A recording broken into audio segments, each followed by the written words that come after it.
Rumors have been flying that Kevin Durant and Kyrie Irving will be a package deal when they are expected to hit free agency this offseason. The most popular rumored destination? The Knicks. But Charles Barkley doesn't think that's a good idea. He was asked what advice he would give Durant if he asked him about signing with the Knicks, and he didn't hold back. Barkley said, quote, "You ain't tough enough to play in New York. I don't think Durant or Kyrie are tough enough to play in New York. Kyrie's a very good player. Kevin's a great player, but I'm not sure they have the mental makeup to play in New York. Those guys are complaining about the media asking questions, but maybe New York isn't for them." We're joined once again by Michael Rappaport. Michael, do you agree with Barkley here? I don't agree with Barkley in the long term. Now, I am frustrated with Kyrie complaining about the press. Sure. We didn't know you spoke to LeBron James. That was a private conversation. You chose to share that. Right. No one knew about that. No. I speak to you, I speak to you. No one knows about this. Sure. Okay, so you brought that on yourself. So when the media wants to talk to you, maybe we don't know who else have you spoken to. Have you spoken to KD? Did you speak to Rod Strickland? Who have you spoken to?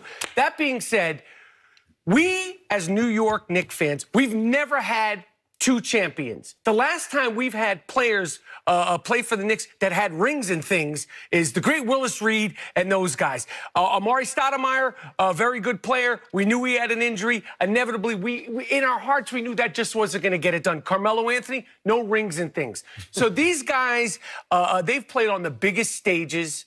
It's the mecca of basketball. It's the city's game. We know they can get it done on the court. And I think that although they have both been sensitive, particularly this year, the New York fans, we come out in droves. And there hasn't been a highlight out of New York this season. The biggest highlight was James Dolan ejecting and banning a fan. That's the highlight of the season. That's true. That's the only thing. We haven't, there's been no highlights. Is this guy, this little guy with the funny teeth, banning a fan who paid. That's the only highlight we have. So I think we have a 2-year grace period. I think that the New York and the New York media will be so happy. So you're saying they would take it easy on them? Fans and media. Well, the fans, we're going to just be happy. I mean, to see two guys out there putting up points and all that stuff, that we haven't had like excitement like that. And I think the media, they're going to do well if they both come, and they're going to do well. And I think it'll take at least 2 seasons before people start breaking their chops. Okay. Kyrie, I don't know what you're talking about you don't. He seems like he doesn't want to be talked to, win, lose, or draw. You got to figure that out. Durant will be fine. Kyrie, just like, whoever you're speaking to, don't bring it up, okay? But in the short term, 2 years, we'll be fine. We'll win more games. We'll improve. There'll be excitement. There'll be highlights other than James Dolan throwing out fans.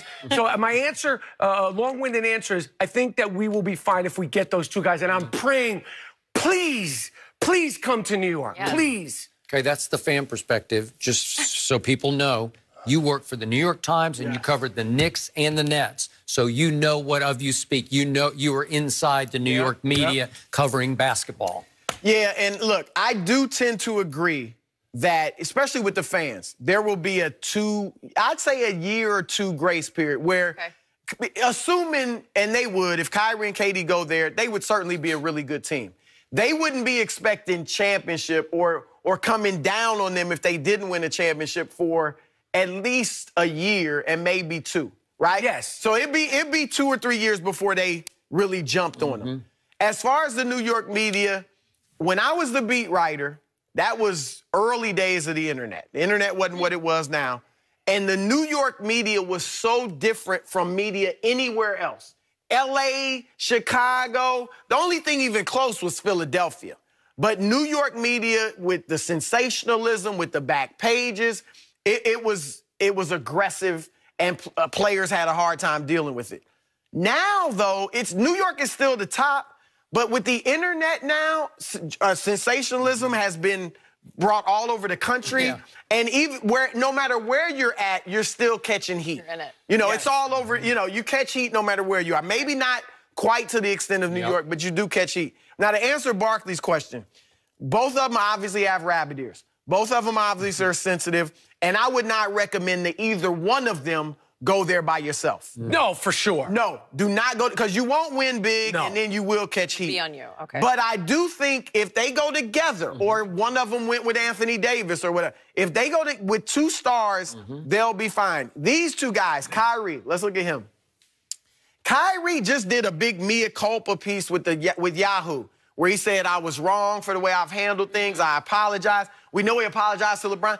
Like, I got to be honest. I'm looking at Kyrie, and I'm thinking, this is a young guy. He's only 26. He's still learning. He's not above saying, I get it now. I didn't get it then. I think he kind of said, look, I don't like the way the media handles things, but I kind of get it. I understand it now. So I think he's open to learning. And I think if he gets to New York, he'll kind of be like, look, this kind of comes with the territory. I was wrong initially in Boston. I think he can adapt. And KD and Kyrie, look, they're sensitive. You can say what you want about them clapping back at people and complaining. The good thing, though, it doesn't impact their play. Not at all. Like, some players can't hear all this stuff and play at the top of their game. Sure. KD can hear it, be upset, go off on the media. He texts me sometimes if he doesn't like something I said, and we'll go back and forth. But it doesn't impact his game. Not at all. He still goes out there and balls. And the same with Kyrie. Through all the ups and downs this season, he has still been a great player, probably his best season individually.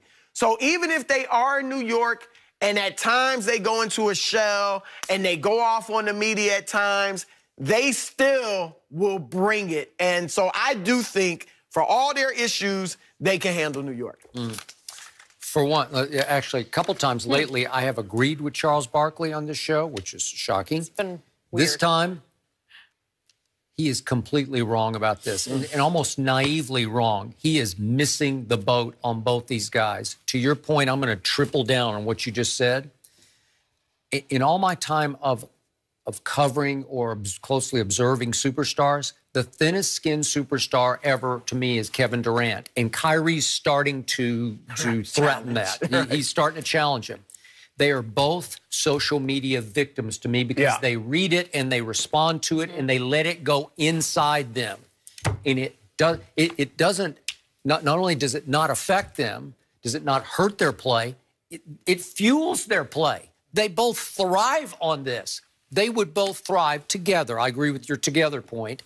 In New York, they would constantly be at war with the media. There'd be nights they wouldn't talk. They'd clap back in big, group interviews. They'd be all over the media. They would fight the media. They would actually try to put the media back in its place.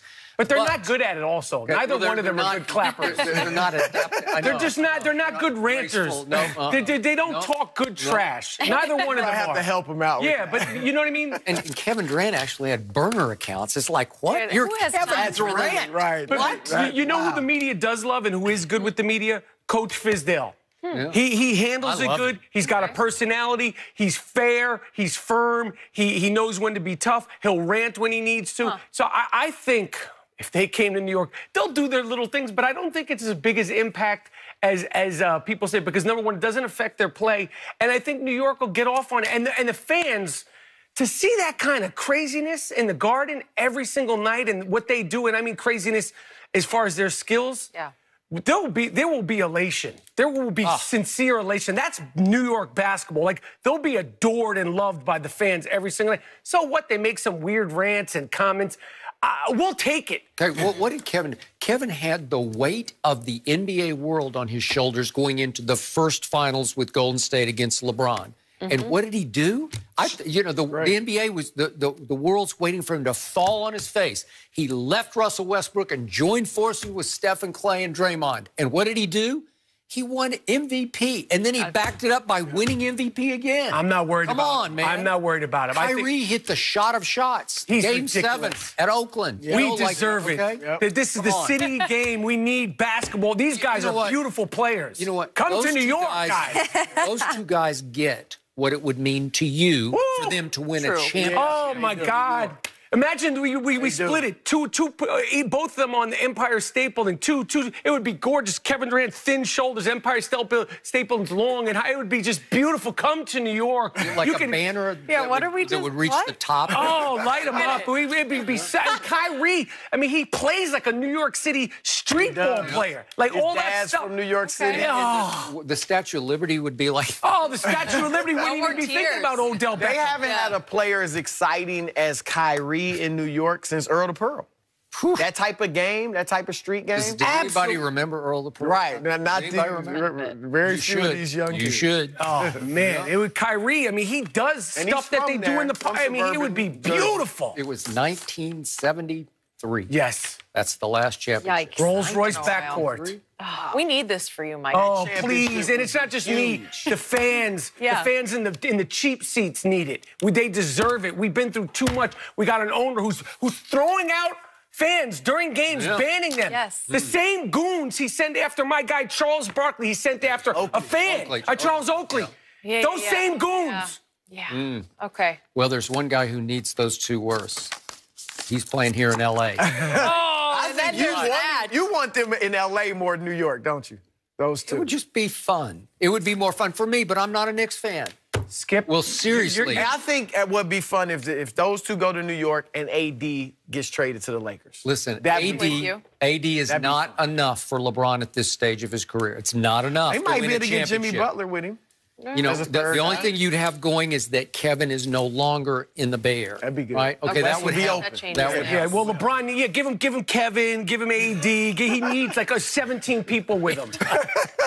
He needs like he can't do it. He needs like 50. He's the greatest player in the world. He needs the entire All-Star roster with him. Hey. Klay Thompson, send down Steph. He needs it too. LeBron took over a game in Chicago in great. MJ's house last He night. dominated last night. Doing I noticed you beautiful didn't put that on the know if top. it's Yeah, worth in doing. Chicago, He was it's so now dominant. 19-50 for the year, right? 19 and Something to 50. really be proud of. Really big proud win of The last Lakers, night. any win is good. Honestly, Yeah. at least Any they win got is a one good at this win. point. Yeah, they Okay, got one. Michael, it's Yeah. good to have you with us always. Thank you for Hang being in there. here. Was Le'Veon Bell a big winner or big loser in free agency? We've got Reggie Bush. Oh, He's here here we next. go. He's going to help us answer